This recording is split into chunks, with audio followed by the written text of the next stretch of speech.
राजस्थान की सियासत में एक बार फिर से फोन टैपिंग का मामला गर्मा गया है।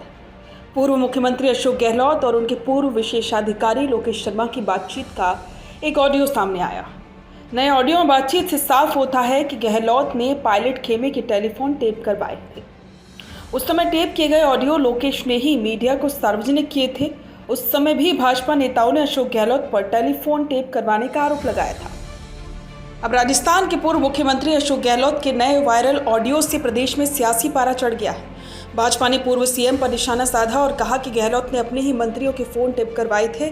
ऑडियो में पूर्व सीएम अशोक गहलोत अपने पूर्व विशेषाधिकारी लोकेश शर्मा से बात कर रहे थे। कथित ऑडियो में वे मोबाइल और लैपटॉप नष्ट करने की बात कह रहे हैं। लोकेश शर्मा द्वारा जारी किए गए नए ऑडियो में पूर्व सीएम अशोक गहलोत लोकेश से मीडिया को भेजी गई ऑडियो क्लिप में इस्तेमाल करने वाले मोबाइल और लैपटॉप को नष्ट करने की बात कह रहे हैं। गहलोत लोकेश से कह रहे हैं कि मैंने जो दिया था उसका ही उपयोग किया है ना, मोबाइल को डैमेज कर दो और लैपटॉप को नष्ट कर दो या किसी दूसरे राज्य में भेज दो, तुम्हारे रिश्तेदार को दे दो। इस पर लोकेश ऐसा करने का गहलोत को आश्वासन देते हुए सुने जा रहे हैं। हालांकि द फैक्ट इंडिया इस ऑडियो की पुष्टि नहीं करता। अब इस बातचीत का ऑडियो सामने आने के बाद भाजपा के नेताओं ने गहलोत पर निशाना साधा है। केंद्रीय पर्यटन मंत्री गजेंद्र सिंह शेखावत ने जोधपुर में कहा कि पूर्व सरकार ने अपने मंत्रियों के फोन टेप करवाए थे। इस बात को मैं चिल्ला कर न्यायालय में बताना चाहता था। अब उनके पूर्व विशेषाधिकारी ने इस बात पर मुहर लगा दी है। शेखावत ने कहा कि गहलोत ने गृह विभाग संभालते हुए ही टेलीफोन टेप करवाए थे।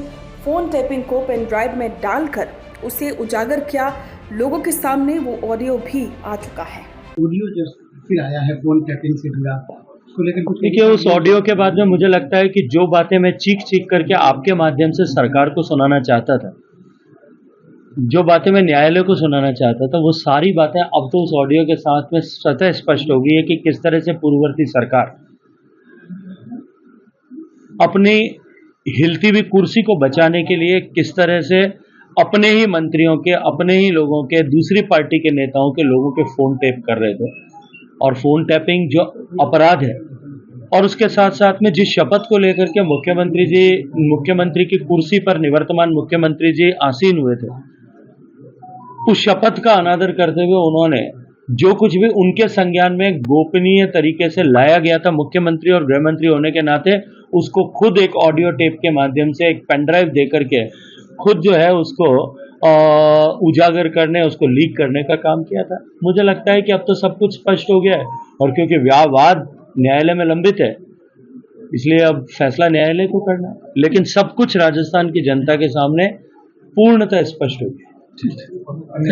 तो वहीं प्रदेश के शिक्षा मंत्री मदन दिलावर ने भी गहलोत पर निशाना साधा है और उन्हें झूठा करार दिया है। उन्होंने कहा है कि गहलोत ओछी हरकत करते हैं, उनसे बड़ा झूठा आदमी कोई नहीं है, जबकि उनके खुद के पूर्व विशेषाधिकारी बोल रहे हैं कि हमने ऑडियो रिकॉर्ड किया है। इससे साबित होता है कि उन्होंने ईमानदारी का चोला ओढ़कर क्या नहीं किया होगा।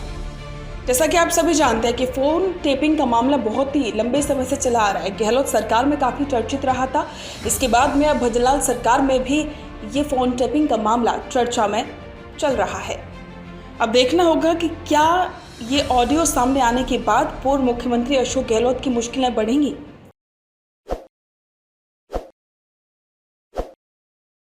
ताज़ा खबरों के लिए विजिट करें द फैक्ट इंडिया की वेबसाइट और डाउनलोड करें द फैक्ट इंडिया ऐप।